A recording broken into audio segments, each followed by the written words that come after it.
কে স্কুলে গিয়ে যে আমাদেরকে হঠাৎ করে নার্সারিতে যেতে হবে কোনোদিনও ভাবতে পারিনি। ভিডিওটা লাইক করে দাও, আমি বলতেছি।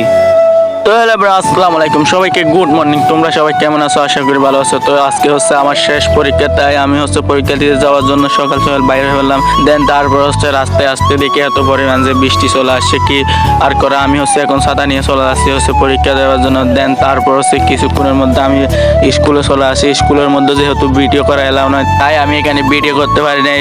যাই হোক, আমাদেরকে স্কুল থেকে বলছিল হচ্ছে গাছের চারা নিয়ে যাওয়ার জন্য, আমরা কিন্তু গাছের চারা নিয়ে যাইনি, সেই জন্য হচ্ছে আমাদেরকে নার্সারিতে আসতে হয়েছে গাছের চারা নেওয়ার জন্য। যাই হোক, তারপর হচ্ছে আমরা গাছের চারা নিয়ে নিলাম সব বন্ধুরা মিলে। কে বলবেন আবার এটা কিসের পরীক্ষা, গাছ নিয়ে যেতে হচ্ছে, এটা হচ্ছে কৃষি শিক্ষা মৌখিক পরীক্ষা। তো আমরা গাছ নিয়ে হচ্ছে এখানকার ম্যানেজারকে টাকা দিতে গেলাম। দেন তারপর হচ্ছে টাকা দেওয়া শেষ হলো হচ্ছে আমরা গাছগুলো নিয়ে হচ্ছে স্কুলের দিকে রওনা দিই। যাই হোক, কিছুক্ষণের মধ্যে আমরা হচ্ছে স্কুলে চলে আসছি, গাছগুলো দিয়ে হচ্ছে এখন আমরা বাসায় চলে যাচ্ছি। তো গাইস, তোমরাও এতক্ষণ পর্যন্ত যারা ভিডিও দেখছো অবশ্যই তারা তোমাদের নামটা কমেন্টে বলে যাবে।